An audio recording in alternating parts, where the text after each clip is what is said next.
నమస్తే. భీమవరం ఎక్స్‌ప్రెస్ న్యూస్‌కు స్వాగతం.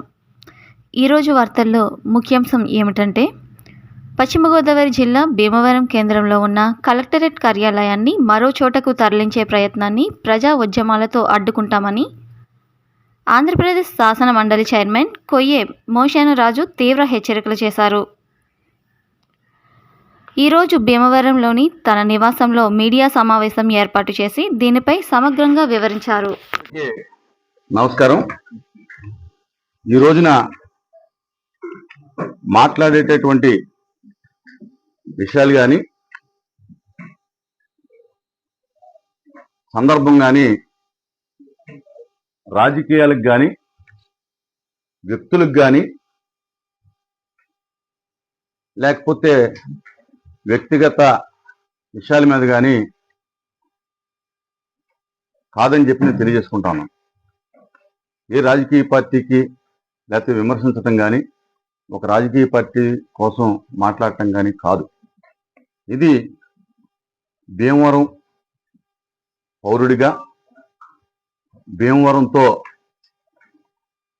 గత 39 సంవత్సరాలుగా రాజకీయాల్లో ఉన్న వ్యక్తిగా, ఈ పట్టణాభివృద్ధిలో మున్సిపాలిటీలో సుమారు 25 సంవత్సరాలు 30 సంవత్సరాలు ఉన్నటువంటి వ్యక్తిగా, అలాగే ఒక బాధ్యతతోటి ఈ పట్టణ అభివృద్ధి కానీ లేకపోతే ఈ నియోజకవర్గ అభివృద్ధి కానీ ఆశించి మాట్లాడేటటువంటి మాటలకు భావించాలని చెప్పి నేను తెలియజేసుకుంటాను. మనం గతంలో ఒకసారి ఇదే విషయం మీద మాట్లాడుకోవడం జరిగింది. అది డిసెంబరు 30వ తారీఖున మాట్లాడటం జరిగింది. ఈ యొక్క రాష్ట్రం విడిపోయిన తర్వాత గత ప్రభుత్వం ప్రజలకి పరిపాలన అందుబాటులోకి రావాలని ఈ యొక్క ఆనాటి ప్రభుత్వం ఉన్నటువంటి 13 జిల్లాలని 26 జిల్లాలు చేయటం జరిగింది. దానిలో భాగంగా ప్రతి రెవెన్యూ డివిజన్ని కూడా పార్లమెంట్ని ఒక జిల్లాగా చేసి ఒక రెవెన్యూ డివిజన్ని హెడ్ క్వార్టర్గా పెట్టడం జరిగింది. కానీ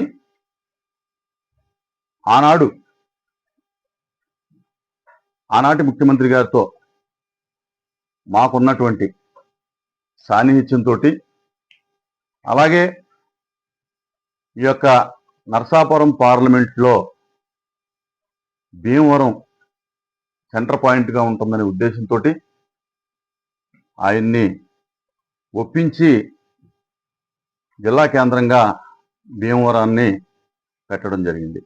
ఏప్రిల్ 22 రెండవ తారీఖున ఒక గజెట్ విడుదల చేసి ఆ గజెట్లో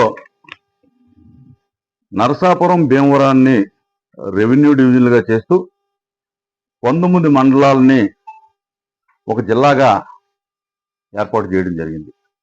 దానిలో 7 నియోజకవర్గాలు.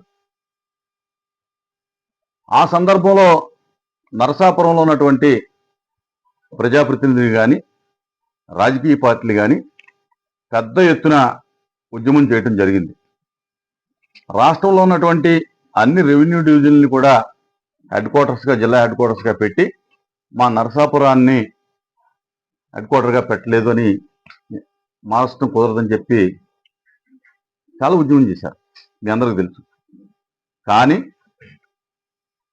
ఈ జిల్లా యొక్క ప్రయోజనం, జిల్లా ప్రజల యొక్క ప్రయోజనం కోసం అందరికీ అందుబాటులో ఉండే విధంగా ఆనాటి ప్రభుత్వం ఆ నిర్ణయాన్ని మార్చుకోకుండా ఈ యొక్క భీమవరం పట్టణాన్ని హెడ్ క్వార్టర్గా పెట్టడం. నెంబరు 124 డేటెడ్ 23/2023 గవర్నమెంట్ ఒక జీవో ఇష్యూ చేసింది.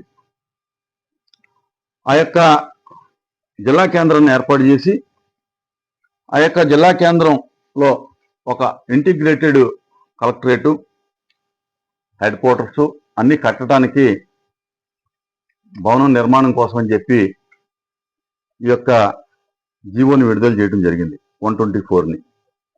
దానిలో సుమారు 20 ఎకరాలు గునుపూడిలో ఉన్నటువంటి భూమిని కేటాయిస్తూ సుమారు 100 కోట్ల రూపాయలు ఖర్చు అయ్యే కార్యక్రమం. దానికి ఆ రోజున అలాట్మెంట్ చేయడం కూడా జరిగింది. R&B డిపార్ట్మెంట్ ద్వారా ఒకసారి టెండర్ పిలవటం జరిగింది. అయితే ఎన్నికలు సమీపించేసరికి ఎవరు దానిలో పార్టిసిపేట్ చేయలేదు ఫస్ట్ కాల్లో. అంచేత అది ఆ యొక్క టెండర్ ఆగటం జరిగింది. తదుపరి నిర్మాణం జరుగుద్ది అనేటటువంటి ప్రజలందరూ భావిస్తూ ఉన్నారు. అప్పటి వరకు తాత్కాలికంగా గునుపూడిలో ఉన్నటువంటి అద్దె భవనంలో ఆ యొక్క కలెక్టరేట్ కొనసాగుతుంది. సడన్ గా ఒక రోజున అధికారులందరూ కూడా కాళ్ళ మండలంలో ఉన్నటువంటి పెదమెరం గ్రామం సందర్శించటం, అక్కడ ఏదో కలెక్టరేట్ నిమిత్తం స్థల పరిశీలన చేశాము అని చెప్పి ఒక వార్త రావడం జరిగింది. దాంతో భీమవరం ప్రజలందరూ కూడా ఆందోళనకు గురవటం జరిగింది. ఆ సందర్భంలో డిసెంబర్లో మనం దాని మీద ఒక ప్రెస్ కాన్ఫరెన్స్ పెట్టి ఎవరు దీనికి ప్రతిపాదన చేశారు, గతంలో ఇచ్చినటువంటి జీవోల పరిస్థితి ఏంటి, ప్రజలందరూ కూడా భీమవరం నుంచి కలెక్టరేట్ తరలిపోతా ఉందని చెప్పి ఆందోళన చెందుతూ ఉన్నారు. దీని మీద అధికారులు, ప్రజాప్రతినిధులు, స్థానిక శాసనసభ్యులు, స్థానికంగా ఉన్నటువంటి పార్లమెంట్ మరియు కేంద్ర మంత్రివర్యులు సమాధానం చెప్పాలి, ప్రజలకి వివరణ ఇవ్వాలని చెప్పి అడగటం జరిగింది. లేకుంటే కనుక దీని మీద ఒక ప్రజా ఉద్యమం మొదలు పెడతామని కూడా చెప్పడం జరిగింది. అయితే దాని తదుపరి వెంటనే స్థానిక శాసనసభ్యులు ఒక ప్రెస్ మీట్ ఏర్పాటు చేసి ఇది ఎక్కడికి తరలిపోవట్లేదు, ఎవరు ఆందోళన చెందవలసినటువంటి అవసరం లేదు, ఏదైతే భీమవరంలో హెడ్ క్వార్టర్ పెట్టారో ఈ హెడ్ క్వార్టర్ నుంచి కలెక్టరేట్ అనేది ఎక్కడికి తరలిపోదు, నాది బాధ్యత, ఎవరు ఆందోళన చెందొద్దని చెప్పి అవసరమైతే నేను 5 ఎకరాల భూమిని కూడా ఇస్తానని ఆయన ప్రకటించడం జరిగింది. అందరూ నమ్మాం. నిజమే కదా, పోనీ ఎమ్మెల్యే గారు వచ్చిన తర్వాత మనం దాని మీద పోరాటం చేయాలన్నటువంటి అవసరం లేదు. కానీ కూడా గత కొన్ని రోజులుగా ఇదే అంశం మళ్ళీ తెర మీదకు రావడం జరిగింది.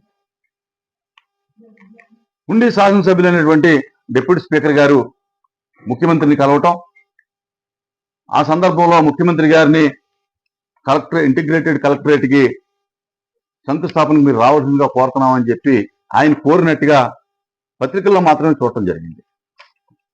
దాంతో మళ్ళీ ప్రజల్లో ఒక రకమైనటువంటి ఆందోళన బయలుదేరింది. ఇది భీమవరం ఎమ్మెల్యే గారేమో ఎక్కడికి కాదంటా ఉన్నారు, ఉండి ఎమ్మెల్యే గారేమో శంకుస్థాపన అంటా ఉన్నారు.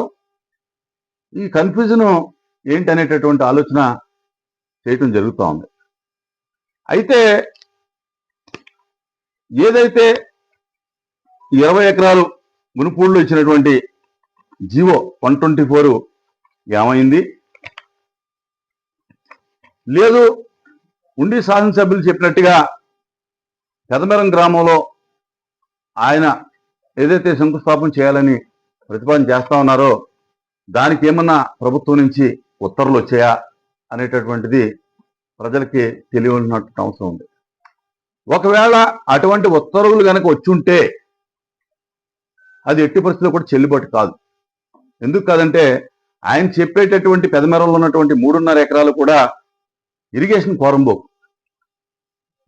కోరంబోక్ అని చెప్పి ప్రభుత్వం నిర్ధారణ చేసి, లేకపోతే ఎమ్మెల్యే గారే నిర్ధారణ చేసి అక్కడ కట్టుకున్నటువంటి పక్కా భవనాలు, కొంతమంది కట్టుకున్నటువంటి పక్కా భవనాలని ఇది ఇరిగేషన్ పోరంబోకులో ఆక్రమణలు ఉన్నాయని చెప్పి కూలగొట్టడం జరిగింది. ఎంచేతంటే సుప్రీంకోర్టు ఆర్డర్ ప్రకారంగా ఎటువంటి ఇరిగేషన్ ఛానల్స్ మీద కానీ, ఎటువంటి నిర్మాణం కానీ, ఆక్రమణ కానీ చేయకూడదని చెప్పి సుప్రీంకోర్టు జడ్జిమెంట్ ఉంది. దానికి అనుగుణంగా మరి ఏ రకంగా అక్కడ ప్రతిపాదన చేశారో అర్థం కావట్లా. నేను విచారించగా ఆ యొక్క ఇరిగేషన్ భూమిని రెవెన్యూకి బదలాయించమని చెప్పి, రెవెన్యూ అవసరాలకు బదలాయించమని చెప్పి ఏదో ఇరిగేషన్ డిపార్ట్మెంట్ వారు కొన్ని ఉత్తర్వులు ఇచ్చారని చెప్పి తెలిసింది. ఏ రకంగా ఇరిగేషన్ సుప్రీంకోర్టు ఆర్డర్ కాదని ఇరిగేషన్ అధికారులు కానీ జిల్లా యంత్రాంగం కానీ దానిలో కట్టడాలని ప్రతిపాదిస్తే చెల్లుబాటు అవుతుందా అని చెప్పి నేను అడుగుతా ఉన్నాను. అంటే వ్యక్తులు నిర్మాణం చేసినటువంటి నిర్మాణాలు చట్టవిరుద్ధంగా ఉంటే ప్రభుత్వమే అటువంటి చట్టవిరుద్ధమైనటువంటి పని చేయొచ్చా, చేయటానికి పూనుకుంటుందా అని నాకు కూడా డౌట్ ఉంది, అలాగే ప్రజలకు కూడా డౌట్ ఉంది. ఇవన్నీ కూడా క్లారిఫై చేయాలన్నటువంటి అవసరం ఉంది. భీమవరంలో ఉన్నటువంటి ఈ యొక్క స్థలాన్ని, ప్రభుత్వం ఇచ్చినటువంటి స్థలాన్ని క్లారిఫై చేయకోకుండా, లేకపోతే దాన్ని రద్దు చేయకోకుండా, కొత్త ప్రతిపాదన లేకోకుండా శంకుస్థాపన ఎలా జరుగుద్ది? భీమవరం ఎమ్మెల్యే గారికి తెలియాలి అటువంటి ప్రతిపాదన ఉంటే, నరసాపురం ఎమ్మెల్యే గారికి తెలియాలి, పాలకొల్లు మంత్రి గారికి తెలియాలి, ఆచంట ఎమ్మెల్యే గారికి తెలియాలి, తణుకు ఎమ్మెల్యే గారికి తెలియాలి, అలాగే గుడి ఎమ్మెల్యే గారికి తెలియాలి, అలాగే ఒక పార్ట్ ఉన్నటువంటి ఉంగుటూరు ఎమ్మెల్యే గారికి కూడా ఈ యొక్క దీంట్లో పార్టిసిపేషన్ ఉండాలి. వారందరూ సమిష్టిగా నిర్ణయించామని చెప్పండి. ఈ యొక్క స్థలాన్ని మేము మార్పు చేయదలుచుకున్నాం, మీ ఎమ్మెల్యేలందరం కూడా దీని యొక్క ప్రతిపాదనని మేము మార్పు చేయాలనుకున్నాం అంటే దాని తర్వాత ప్రజలు నిర్ణయిస్తారు ఏం చేయాలని. డిప్యూటీ స్పీకర్ గారేమో శంకుస్థాపన అని చెప్తారు, ఇక్కడ ఉన్నటువంటి ఎమ్మెల్యే గారేమో నోరు మెదపరు, ప్రజలకు వివరణ ఇవ్వరు. దయచేసి ఎమ్మెల్యే గారికి, రామాంజనేయులు గారికి నేను చెప్పేది ఏంటంటే, ఈ నియోజకవర్గంలో మిమ్మల్ని ప్రజలు 3 సార్లు శాసనసభ్యులు చేశారు 3 పార్టీల నుంచి. అంటే పార్టీ మారితే జనరల్గా వ్యతిరేకత ఉంటుంది. మీరు 3 పార్టీలు మారినా ప్రజలు మిమ్మల్ని నమ్మారంటే మీ మీద ప్రజలకు ఏదో ఒక విశ్వాసం ఉంది. కానీ ఈ రోజున ఎంతో కృషి చేసి తీసుకొచ్చినటువంటి ఈ హెడ్ క్వార్టర్ని తీసుకెళ్లి మీరు వేరే వాళ్ళకి దారదత్తం చేస్తామంటే ప్రజలు ఎవరు ఊరుకోరు. మీకు కూడా భావ్యం కాదు. మీకు 3 సార్లు న్యాయం చేసినటువంటి ప్రజలకి మీరు అన్యాయం చేసేటటువంటి పరిస్థితి అయితే కనుక ప్రజలు కానీ ప్రజా సంఘాలు కానీ ఎవరు కూడా సహించరని చెప్పి నేను తెలియజేసుకుంటా ఉన్నాను. తక్షణమే మీరు దీని మీద క్లారిఫై చేయాలి ప్రజలకి. ఇక్కడ కలెక్టరేట్ భీమవరంలో ఉంటుందా ఉండదా, ఈ కన్ఫ్యూజ్ మీరు క్లియర్ చేయాలని అవసరం వచ్చింది. ఏదో అక్కడ నిర్మాణం కూడా P4 విధానంలో నిర్మాణం చేస్తామని చెప్పి, అసలు ఈ ప్రభుత్వం, కూటమి ప్రభుత్వం వచ్చిన తర్వాత ఒక P4 విధానాన్ని, అంటే